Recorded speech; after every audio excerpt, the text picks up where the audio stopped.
A voice filled the silence, disembodied and low.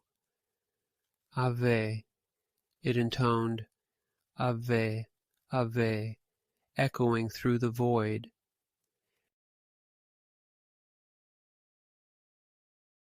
Her eyes fluttered, silver blonde lashes framing pools of liquid blue. Ave, she thought as she lay gazing upward into formless grey.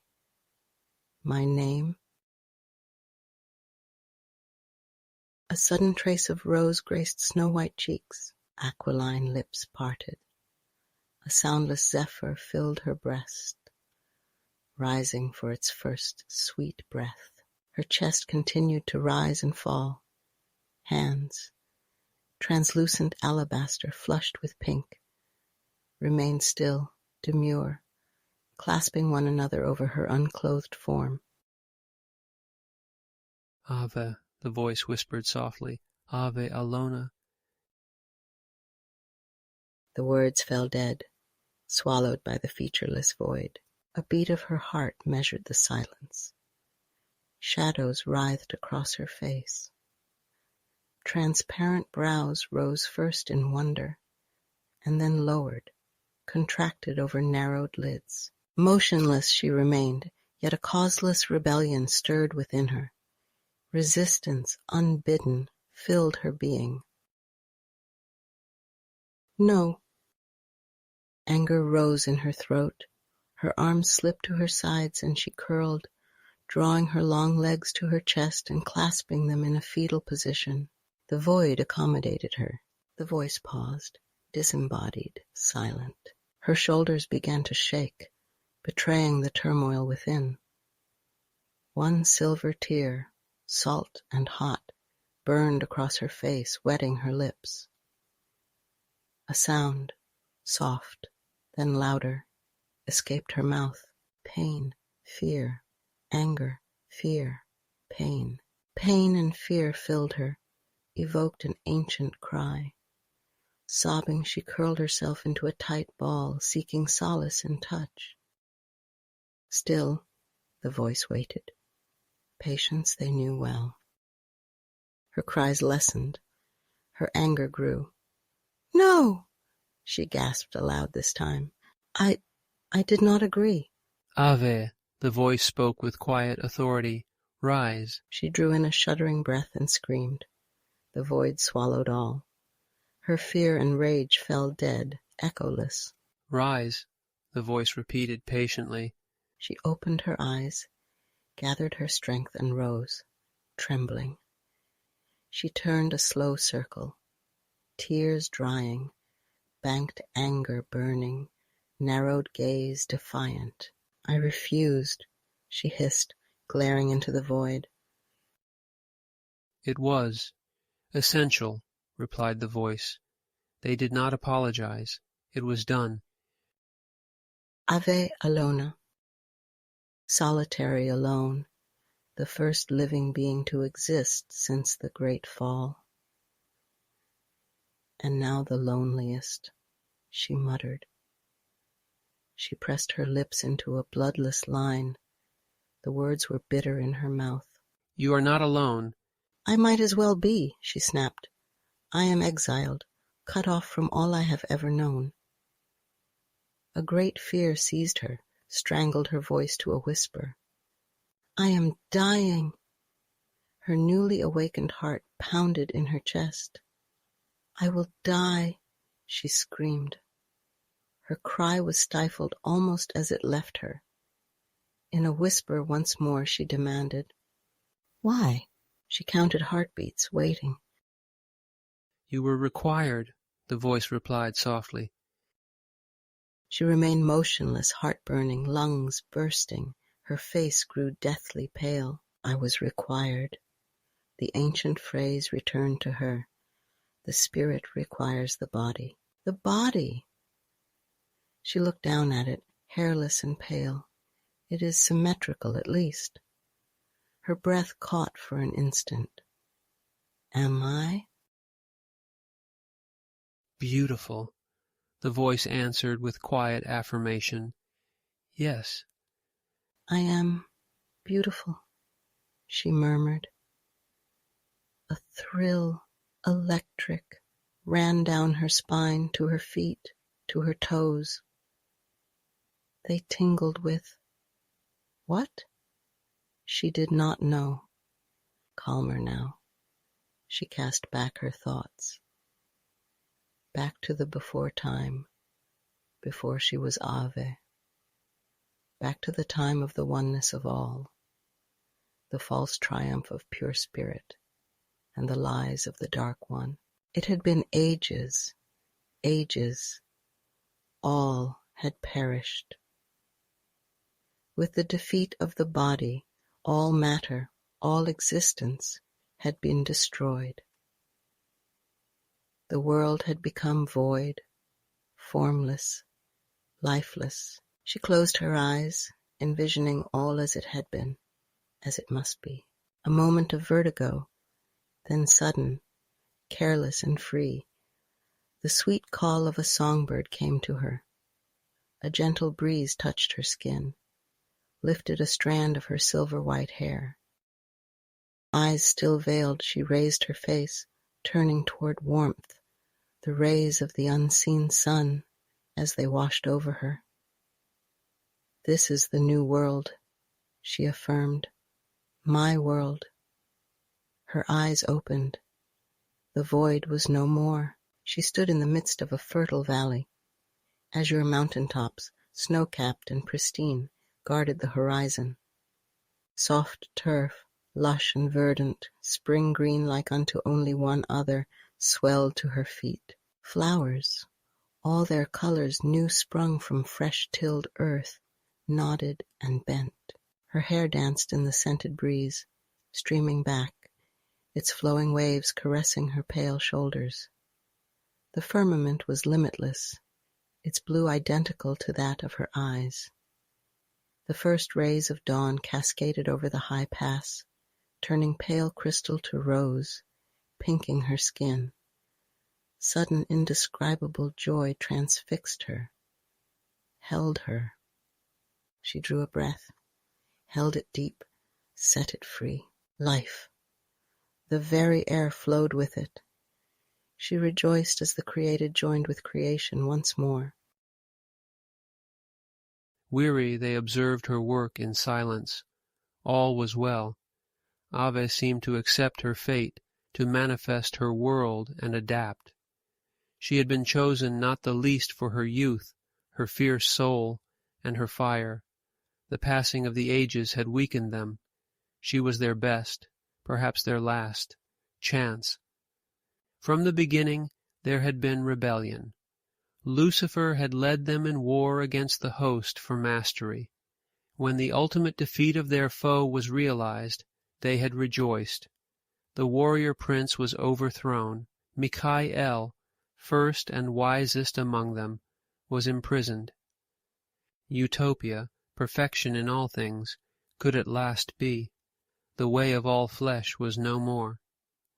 Little did they know that in doing so they had worked their own doom. Spirit alone could not maintain the world.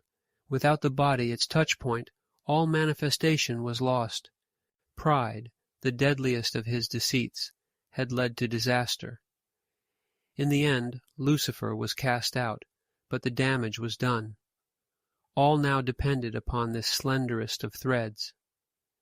"We are the wandering ghosts," they wailed, "the damned, the lost." They paused, conserving their strength. "Hold," they cried, "we must be sure that she will abide, that she will remain and endure the shock and the pain." "We do not have time," said the first, emerging from his broken cage. "Begin the final preparations." Ave reclined with her back to the bole of a tree. The branches above were laden with golden fruit. She had walked for hours, exploring her new world, stopping only to quench her thirst beside a laughing mountain brook. The day had grown hot, almost oppressive. The valley was now far below, veiled in blue-gray haze. As she relaxed, The delight of consuming the wondrous fruit of the tree filled her. She had walked till she felt hungry and weary. Now she rested and ate her fill. The shade below the tree was cool, inviting, and delicious. A smile of pure bliss crossed her face. This is what it is like to be alive. The sweet fruit felt good in her belly. The long walk evoked a pleasant tiredness. The broad tree trunk was smooth, and the afternoon sun warmed her back. Leaf shadows danced. Her eyes grew heavy. Ave sat up, gasping as a spasm of pain knifed through her body. Her hands and feet were frozen and numb. Darkness surrounded her. The stars were dim, their wan light drowning in cold cloud. Chill gray mist closed over her. Shivering, she drew her knees to her chest and wrapped her arms round them. The delight of the afternoon was gone. Her hair was lank, soaked in icy dew. She clenched her jaw to still trembling lips. Uncontrollable tremors racked her frame. Hours passed. Ave huddled beneath the tree, shaking with cold. The night seemed endless. A constant icy breath blew on her, rolling from the uplands. Her throat ached with each shuddering breath. "I cannot remain here," she moaned. "I must find warmth, or I shall surely die." She unclasped her arms and stood, biting back a cry of pain as her frozen muscles twisted. The blowing mist remained thick, blinding her. She pushed away from the tree, stumbling over unseen obstacles. "I am lost!" she cried aloud. "Lord, forgive me! Help me!" She waited, straining her ears for the slightest sound. The voice did not reply. "Lord," she cried again, "I cannot hear you." "I am alone," she thought, "forsaken. All whom I've ever known are gone. I am the last. I am truly alone," she continued on. The way became steeper, but the mist closest to her drew back somewhat, and she could see a short distance before her feet. A stronger gust, a breath of free air, roiled the fog. Chilled to the bone, she felt no colder. Instead, she raised her gaze, staring up into the blank darkness. If only I could have a bit of light, she thought in despair. And lo, the vapors were thinned by the rising draught. A faint light, no more than a lighter halo in the haze, appeared before her, almost unwilling. She allowed hope to re-enter her heart. She trained her eyes upon this dim beacon and began to walk toward it, her steps halting and painful. The light above grew no brighter. The mist continued to thin. Ave walked on in a trance, her gaze fixed upon the light, numb to all other sensation. The ground changed below her feet, becoming sharp rock and loose scree, continuing to rise. The stones cut into her bare soles, scraping them raw. At times she stumbled, falling heavily on her hands. They too became bruised and torn. I must continue, she vowed, though she knew not why. A sense of a greater darkness loomed out of the blank void. She froze, senses straining to pierce the gloom. A great wind gust lifted her hair, tearing the mist to shreds. The sky blew clear. Cold stars burned like diamonds. The beacon she had followed was revealed.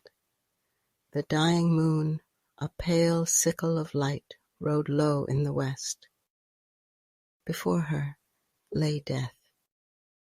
She stood upon the edge of a precipice, a bitter point above a great chasm.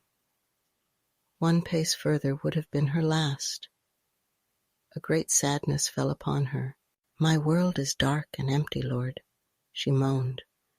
"I know you cannot hear. You have forsaken it, and me."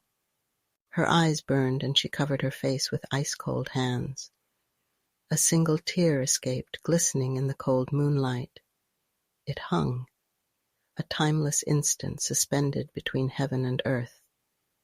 It fell soundless into the void. "I shall not be exiled," she whispered. "I reject my fate." She shuddered with grim resolve, and her voice rose to a defiant shout, echoing off the ice and rock. "I did not choose this life. I do not choose to be alone. I choose destruction, by my own hand." The echoes died. Her gaze fell, and she looked long into the abyss, the sharp rocks upon which her body would be broken. She shook her head, clenched her jaw. Soundless, she stepped into space. Mikhail was burning. All too swiftly the final preparations had been completed. Creating a vessel for Ave had been child's play. Embodying all spirit within her new world was not. On his command, the full energy of the remaining host had entered into his form. His body burst into flame, and he fell. White-hot, his fall was like a star descending from the heavens. Fire consumed his raiment, save for his great sword. His wings were useless, folded tight to shield them from the flames. He plunged headlong into frozen gray clouds. Ice supplanted flame enveloping him, stealing his breath, and cooling his coal-black skin. At last he was able to unfurl his wings and slow his mad descent. Within his form he still held all spirit, the entire host. "All but one," he muttered. Banking sharply, he broke from the clouds and sped towards her veil. Ave fell as a stone falls, silent and swift. Her mind was blank, her body too numb to register the rush of air, the sickening death plummet. "I feel as though I am floating," she thought, "free as I have never before been." The rocks below rushed towards her. She closed her eyes. He hovered, silent, above her creation. His dark eyes glittered as he traced her path up into the hills. "Ave!" he cried aloud. His voice fell echoless. Shadow cloaked all, formless and void, devoid of life. "She is lost!" Desperate, he combed the lower slopes, searching for her form. "We have failed," he whispered. "I can no longer feel her presence." He bowed his head. "The failure is mine. I forced this upon her. The pain was more than she could bear." The great peak glowed, still high above him under the westering moon, its cloud-wreathed summit bathed in silver light. There, a flicker of motion drew his gaze. A pale shade stood upon the edge of the void, beautiful, translucent, a statue carved from purest samite. Her beauty smote his heart. "Ave," he sighed. For an instant her gaze met his across the abyss. Sudden terror filled his spirit. "No," he cried, "do not despair." She vanished. As an arrow from the bow he sped to her. Her form clove the darkness as it plunged to earth. "Ave." Her head swam. She struggled to draw breath. "It is the voice. I have returned to the spirit." "Yes," she gasped. "I am here." "Ave." His voice was a whisper of agony. "Rise, I beg you." Her eyes opened. Far above her the last light of the dying moon crowned the peak in ethereal splendor. Stars burned in black velvet. To the east the sky was pale. Am I still flesh? The ground beneath her was soft, warm upon her skin. Beside her ear she could feel breath. Two hearts beat as one. "Why?" she whispered. "Why did you forsake me?" A soft cry of pain escaped him. "Ave," he begged once more. "Rise." She turned, rising to a half-seated pose. He lay beneath her, his body between her and the rock. His coal-black chest cradled her. His splintered wings lay beneath them both, crushed and bleeding. She cried aloud, drawing away from him, her eyes wide with fear. "You are hurt." "You are whole." He paused to draw a ragged breath. "Nothing else matters." "My lord," she began, and then froze as he held up a midnight hand. A shadow of agony crossed his brow. He rose and then knelt, lowering his eyes and placing his hand upon the earth. "I am not your lord," he said softly, gasping with pain. "I was Mishael, the first of the host. I have entered your world now. I am nothing." She shook her head, surprise written on her face, eyes wide. "But you are the first," she cried. She raised her hand. "You bleed. Can you not heal yourself?" "I cannot," he said in a soft moan. "You must transform me." She looked at him, uncomprehending.